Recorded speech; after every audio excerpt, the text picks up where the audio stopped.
कैसे हैं आप सभी? मेरे ख्याल से बहुत अच्छे होंगे, फिट होंगे, फाइन होंगे। हम क्लास 12th केमिस्ट्री कर रहे हैं और आज बच्चों हम अपना नया चैप्टर इलेक्ट्रोकेमिस्ट्री, ठीक है ना, इलेक्ट्रोकेमिस्ट्री स्टार्ट करेंगे और जानेंगे इलेक्ट्रोकेमिस्ट्री के बारे में, ठीक है ना, कि इलेक्ट्रोकेमिस्ट्री होती क्या है। तो उसको समझने के लिए चलते हैं बच्चों स्मार्ट बोर्ड की तरफ। तो आज का हमारा टॉपिक जो चैप्टर हम स्टार्ट करेंगे वो है बच्चों इलेक्ट्रोकेमिस्ट्री।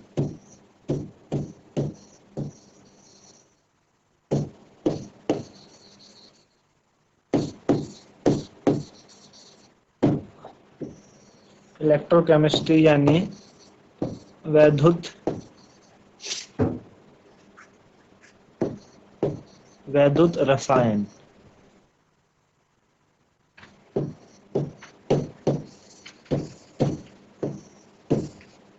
आज का हमारा टॉपिक है वैद्युत रसायन, ठीक है ना, इलेक्ट्रोकेमिस्ट्री वैद्युत रसायन। तो बच्चों इलेक्ट्रोकेमिस्ट्री होती क्या है? जैसे कि आप समझते हैं, इलेक्ट्रो का मतलब होता है इलेक्ट्रिक करंट, है ना। वैद्युत का मतलब क्या है? Electric current. वैद्युत का मतलब होता है इलेक्ट्रिक करंट और chemistry means chemical reaction. Chemical reaction, ठीक है, केमिस्ट्री मींस केमिकल रिएक्शन।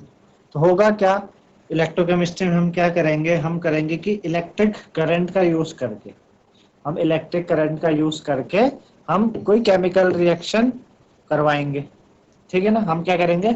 हमने इलेक्ट्रिक करंट लिया, ठीक है ना, हमने क्या करा, हमने कुछ सॉल्यूशन लिए, ठीक है ना, और उस सॉल्यूशन में हमने क्या किया? इलेक्ट्रिक करंट हमने लिया और इलेक्ट्रिक करंट का यूज करके हमने क्या कराई? कोई केमिकल रिएक्शन हमने करवाई। क्या करवाई? कोई केमिकल रिएक्शन हमने इस तरीके से केमिकल रिएक्शन हमने करवाई, ठीक है ना। इलेक्ट्रिक करंट का यूज करके हमने क्या किया बच्चों? केमिकल रिएक्शन करवाई, पहली बात। दूसरा हम क्या कर सकते हैं? हमने केमिकल रिएक्शन की मदद से इलेक्ट्रिक करंट प्रोड्यूस करा। इलेक्ट्रोकेमिस्ट्री में हम जनरल ये बात करें, ठीक है ना। तो जो वैद्युत रसायन है बच्चों, वो क्या है? वैद्युत रसायन स्वतः परिवर्तित रासायनिक अभिक्रियाओं में निर्गमित ऊर्जा से विद्युत उत्पन्न एवं विद्युतीय ऊर्जा के स्वतः अपरिवर्तित रासायनिक परिवर्तन में उपयोग का अध्ययन। जो वैद्युत रसायन क्या है? वैद्युत रसायन ये है कि आपकी खुद से होने वाली केमिकल रिएक्शन, है ना, खुद से जो रासायनिक अभिक्रिया हो, मतलब स्वयं से हमने क्या किया? हमने कुछ एक कंटेनर वगैरह लिया, उसमें हमने कुछ क्या करे, कुछ एलिमेंट्स कंपाउंड लिए, वो क्या करेंगे? स्वतः रिएक्शन करेंगे, स्वतः वो केमिकल रिएक्शन करेंगे और उससे क्या करेंगे? वो वैद्युत उत्पन्न करेंगे, यानी क्या करेंगे? इलेक्ट्रिक करंट उत्पन्न करेंगे। या हमने क्या किया? हमने रसायन लिए हैं, उनमें हमने इलेक्ट्रिक करंट का यूज करके केमिकल रिएक्शन करवाई। तो ये सारी की सारी जो होती हैं, ये क्या होती हैं बच्चों? वैद्युत रसायन यानी इलेक्ट्रोकेमिस्ट्री कराती है, ठीक है ना। और ये दोनों के दोनों जो विषय हैं, ये सैद्धांतिक भी हैं और प्रायोगिक दोनों विचार से उपयोगी है।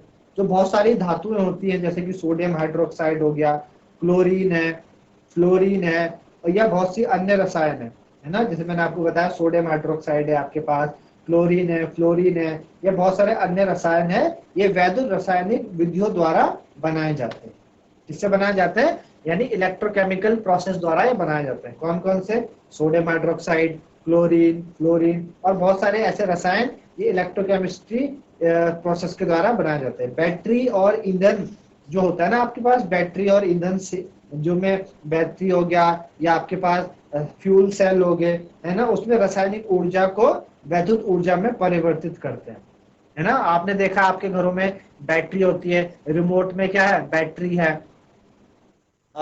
जो हमारे वॉच होती है उसमें बैटरी होती है ना। हमारे घरों में जो वॉचेस है, घड़ियां हैं, उनमें सेल्स होते हैं, है ना।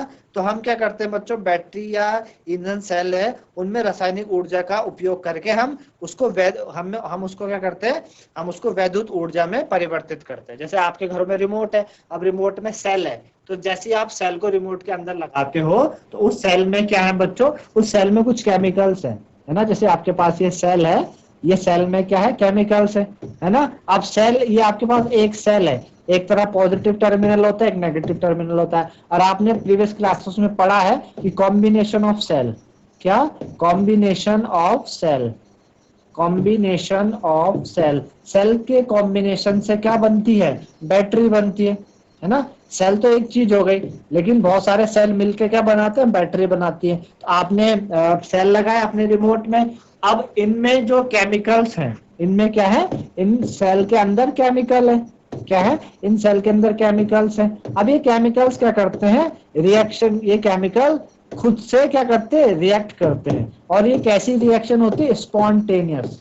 कैसी होती है, स्पॉन्टेनियस। स्पॉन्टेनियस का मतलब होता है खुद से होने वाली। स्पॉन्टेनियस का मतलब देखो, इस दो वर्ड है, स्पॉन्टेनियस जो खुद से हो जाए, स्वतः हो जाए, एक नॉन स्पॉन्टेनियस जो खुद से ना हो, हमें कुछ जोड़ देना पड़े, है ना। जैसे दो तरीके के बच्चे होते हैं क्लास में, है ना। एक होते हैं जो खुद से जिनके अंदर एक खुद से क्यूरियोसिटी होती है कि हमें पढ़ना है, अच्छे मार्क्स लेके आने हैं। और एक होते हैं कि जिनके अंदर पढ़ने की क्यूरियोसिटी नहीं, हमें उनको धक्का देना पड़ता है, उनको हमें मोटिवेट करना पड़ता है कि बच्चों पढ़ोगे तो फिर आपको करियर अच्छा बनेगा, इस तरीके से। तो दो तरीके की चीजें होती है, स्पॉन्टेनियस जो खुद से हो जाए, नॉन स्पॉन्टेनियस जो खुद से ना हो। तो बैटरी में ये केमिकल रिएक्शन जब खुद स्पॉन्टेनियस रिएक्शन करती है, इस रिएक्शन, इन केमिकल रिएक्शन का यूज करके हम क्या करते हैं, इलेक्ट्रिक करंट प्रोड्यूस करते हैं। और उसकी मदद से हमारी जो वॉचेस हैं, रिमोट हैं, ये क्या करते हैं, वर्क करते हैं, है ना, वर्क करते हैं इस तरीके से। तो और भी विभिन्न उपकरणों एवं युक्तियों में व्यापक रूप से उपयोग में हम इन्हें लाते हैं। तो जो वैद्युत रासायनिक अभिक्रियाएं हैं वो ऊर्जा एफिशिएंट होती हैं तथा आपकी कम पॉल्यूटेंट होती है, ठीक है ना। ये जो वैद्युत यानी इलेक्ट्रोकेमिकल जो प्रोसेस है, रिएक्शंस है, ये बहुत अच्छी एफिशिएंट है, एनर्जी एफिशिएंट है, साथ ही साथ कम पॉल्यूशन देती है। इसलिए वैद्युत रसायन का अध्ययन कई नई तकनीकी के आविष्कार, है ना, जैसे कि हमारे पर्यावरण को सुरक्षित करने के लिए महत्वपूर्ण है, ठीक है ना।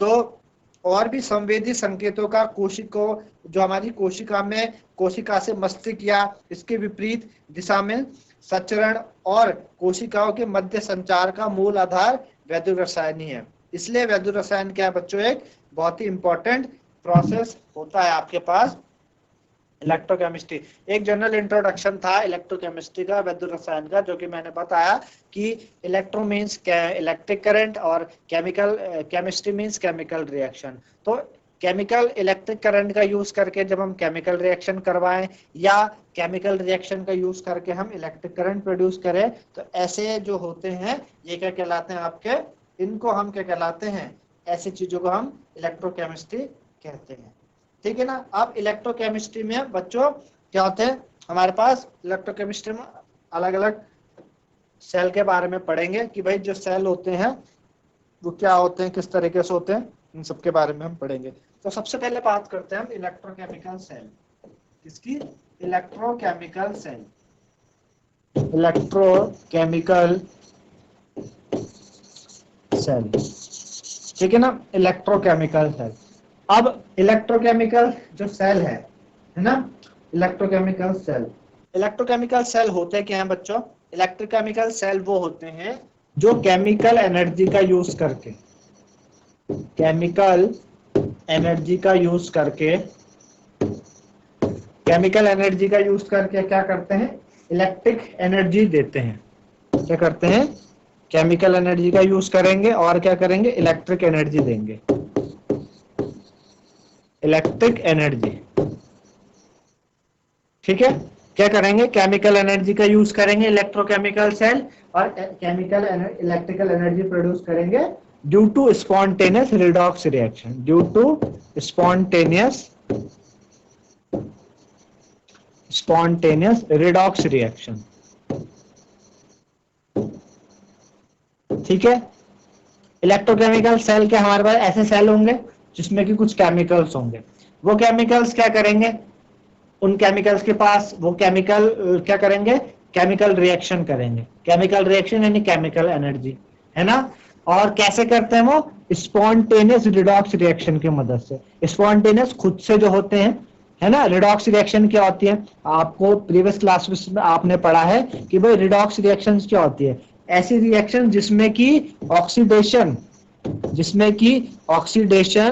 और रिडक्शन, ऑक्सीडेशन और रिडक्शन क्या हो बच्चों, साथ साथ चले।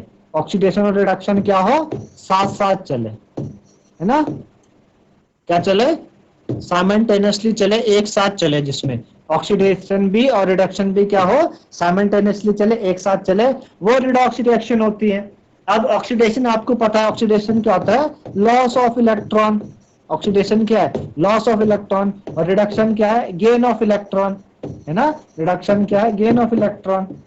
ठीक है ना। जैसे कि हम बात करें ऑक्सीडेशन की, बात करें कि भाई हमारे पास ऑक्सीडेशन क्या है, ऑक्सीडेशन लॉस ऑफ इलेक्ट्रॉन, हमारे पास क्या था, जिंक था, है ना, सपोज हमारे पास क्या जिंक है। जिंक ने क्या किया बच्चों, जिंक ने Zn+2 अटेन करा with the loss of 2 electron, है ना। भाई जिंक है, जिंक के ऊपर कोई चार्ज नहीं है, जिंक के ऊपर कोई चार्ज नहीं, मतलब जीरो चार्ज है ना, जीरो चार्ज नहीं होने का मतलब कि जिंक क्या है, स्टेबल है।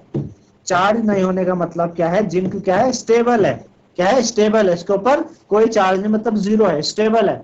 अब ये क्या कर रहा है, 2 इलेक्ट्रॉन लूज करे, इसने क्या करे, 2 इलेक्ट्रॉन दे दिए किसी को। जब लूज करते हैं तो इसको, जब आपको पता है कि कोई भी एलिमेंट जब इलेक्ट्रॉन लूज करता है तो उसके ऊपर प्लस चार्ज आता है। तो इसने क्या करा बच्चों, देखो Zn 0 से Zn+2 में चले गया, है ना।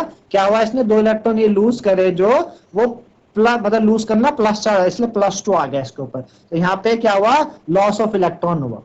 तो ऑक्सीडेशन आप कैसे पहचानेंगे किसी भी केमिकल रिएक्शन में, या तो आप पहचान ले लॉस ऑफ इलेक्ट्रॉन की मदद से, या आप देखिए कि उस एलिमेंट के ऊपर चार्ज बढ़ा या घटा है। यहाँ पे 0 चार्ज था, यहाँ पे +2, तो चार्ज इंक्रीज कर गया ना, चार्ज क्या हुआ, इंक्रीज कर गया। जब भी चार्ज इंक्रीज करेगा इसका मीन्स ऑक्सीडेशन हुआ है, या लॉस ऑफ इलेक्ट्रॉन। तो ये तो रही ऑक्सीडेशन की बात, इतना आपको समझ में होगा।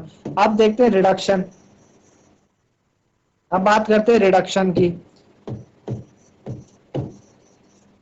ठीक है, रिडक्शन।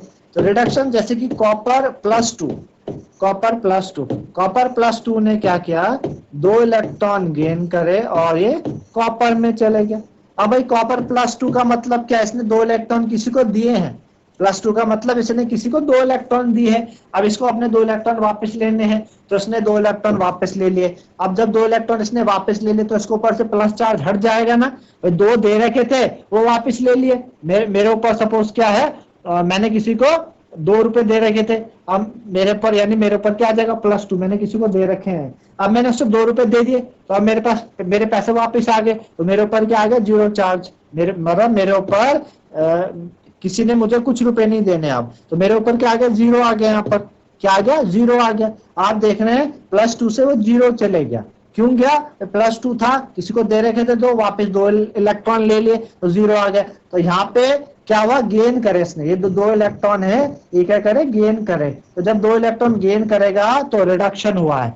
या आप देखेंगे चार्ज डिक्रीज हो रहा है, +2 से ये 0 चले गया, चार्ज क्या हुआ है, डिक्रीज हुआ है। तो जब भी चार्ज डिक्रीज हो तो इट मीन्स आपका क्या हुआ है, रिडक्शन हुआ है। क्या हुआ है, रिडक्शन हुआ है। तो ये हुआ रिडक्शन आपका, समझ आ गया बात। तो हम बात कर रहे थे इलेक्ट्रोकेमिकल सेल की, और इलेक्ट्रोकेमिकल सेल में हमने बात की कि इलेक्ट्रोकेमिकल सेल क्या होते हैं। इलेक्ट्रोकेमिकल सेल वो होते हैं जो केमिकल एनर्जी का यूज करके इलेक्ट्रिक एनर्जी प्रोड्यूस करते हैं due to spontaneous redox reaction की मदद से, है ना। केमिकल एनर्जी, केमिकल रिएक्शन हुई है, वहां पे केमिकल एनर्जी, केमिकल रिएक्शन हुई, केमिकल एनर्जी प्रोड्यूस हुई, और वो केमिकल एनर्जी कन्वर्ट हो गई। हमने पढ़ा है law of conservation of energy. Energy क्या, neither being created nor being destroyed. Energy ना ही खत्म कर सकते हैं, ना ही हम डिस्ट्रॉय कर सकते हैं, बट वो एक फॉर्म से दूसरे फॉर्म में क्या होती है, चेंज होती है। तो यहाँ पे जो केमिकल रिएक्शन के द्वारा केमिकल एनर्जी प्रोड्यूस हुई थी, वो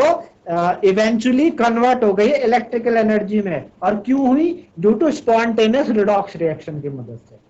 मैंने आपको बताया स्पॉन्टेनियस स्वतः खुद से होने वाली प्रक्रिया। रिडॉक्स रिएक्शन आपको बताया कि ऐसी रिएक्शन जिसमें ऑक्सीडेशन और रिडक्शन साथ साथ हो, ठीक है ना, ये समझ में आपको। तो इलेक्ट्रोकेमिकल सेल आपके कौन कौन से इलेक्ट्रोकेमिकल सेल, जैसे कि गैल्वेनिक सेल है ना, गैल्वेनिक सेल आपका इलेक्ट्रोकेमिकल सेल है, ठीक है। और वोल्टिक सेल, वोल्टिक सेल, ये भी क्या है, इलेक्ट्रोकेमिकल सेल है। तो इलेक्ट्रोकेमिकल सेल आपके गैल्वेनिक भी है, वोल्टिक भी, इन्हीं को हम मतलब गैल्वेनिक और वोल्टिक को ही हम इलेक्ट्रोकेमिकल सेल कहते हैं, है ना, इन्हीं को हम इलेक्ट्रोकेमिकल सेल बोलते हैं। और इसका जो एग्जाम्पल है वो क्या है, electrochemical cell, galvanic cell, voltaic cell का जो एग्जाम्पल है वो क्या है बच्चों, डेनियल सेल। क्या है, डेनियल सेल। और इसी के बारे में आपके सिलेबस में दिया है डेनियल सेल, और इसी को हमें पढ़ना है, डेनियल सेल। तो डेनियल सेल है क्या बच्चों, डेनियल सेल कॉपर और जिंक से बना हुआ जो सेल है उसको हम क्या कहते हैं, डेनियल सेल कहते हैं। ठीक है ना, कॉपर और जिंक से बना जो सेल है वो क्या कहलाता है, डेनियल सेल कहलाता है। बात आ रही समझ में, कॉपर और जिंक से बना हुआ जो सेल है वो डेनियल सेल, कॉपर और जिंक से बना सेल आपका डेनियल सेल कहलाता है। ठीक है ना, तो इतनी चीज हमने देखी। ठीक, तो ये है डेनियल सेल के बारे में। तो चलिए चलते हैं डेनियल सेल के बारे में और थोड़ा सा समझेंगे डेनियल सेल।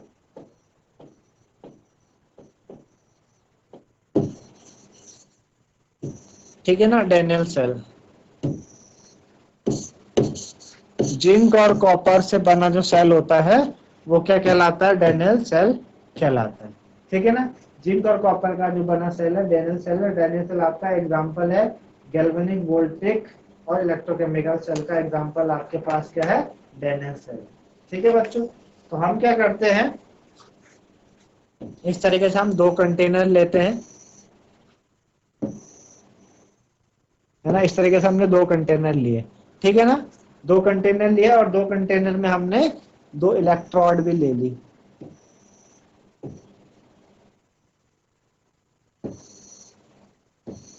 दो कंटेनर के हमने दो इलेक्ट्रोड भी ले ली। ठीक है ना, एक कंटेनर में हमने क्या किया बच्चों, ये इलेक्ट्रोड ली किसकी, जिंक की, और इसमें ZnSO4 का सॉल्यूशन लिया। एक इलेक्ट्रोड हमने कॉपर की ली और इसमें हमने कॉपर SO4 का सॉल्यूशन लिया, और एक मोलर, इनका एक मोलर सॉल्यूशन लिया हमने, है ना, इनकी मोलैरिटी हमने 1 ली है, और इनको हमने ऐसे कनेक्ट कर दिया। ठीक है ना, हमने क्या करा, इन दोनों जो इलेक्ट्रोड है, दोनों इलेक्ट्रोड को हमने कनेक्ट कर दिया एमोमीटर, हमने बीच में एमोमीटर लगा दिया। ठीक है ना, एमोमीटर क्या करता है, करंट को नोट करने के काम आता है। हमें पता चलता है अगर एमोमीटर का डिफ्लेक्शन हुआ है तो करंट हुआ कि नहीं हुआ, इस तरीके से। अब जो बच्चों ये था, इस वाले इलेक्ट्रोड को हमने बोला कि इसको नेगेटिव इलेक्ट्रोड हमने कहा, और जो कॉपर वाली थी इसको हमने पॉजिटिव इलेक्ट्रोड हमने बोला, है ना। हमने कहा भाई ये नेगेटिव इलेक्ट्रोड है और इसको नेगेटिव इलेक्ट्रोड हमने बोला एनोड है। नेगेटिव इलेक्ट्रोड को हमने एनोड कहा, ठीक है ना, और पॉजिटिव जो इलेक्ट्रोड थी इसको हमने क्या कहा, कैथोड कहा। पॉजिटिव इलेक्ट्रोड को हमने क्या कहा, कैथोड कहा। ठीक है ना, नेगेटिव इलेक्ट्रोड को हमने एनोड कहा, पॉजिटिव को हमने क्या कहा, कैथोड किया। और इस तरीके से हमने सेटअप, हमने ZnSO4 का हमने सॉल्यूशन ले रखा है 1 मोलर, इधर हमने कॉपर SO4 का सॉल्यूशन हमने ले रखा है। ठीक है ना, इस तरीके से हमने सॉल्यूशन लिया है। ठीक है ना, तो होगा क्या बच्चों कि इनमें रिएक्शन होगी, ZnSO4 में रिएक्शन होगी और कॉपर SO4 में भी रिएक्शन होगी। अब होगा क्या कि ZnSO4 की जब रिएक्शन होगी, है ना, ZnSO4 की रिएक्शन होगी तो होगा क्या कि जो जिंक है, ऊपर जिंक की रॉड है और नीचे क्या है, ZnSO4 का सॉल्यूशन है।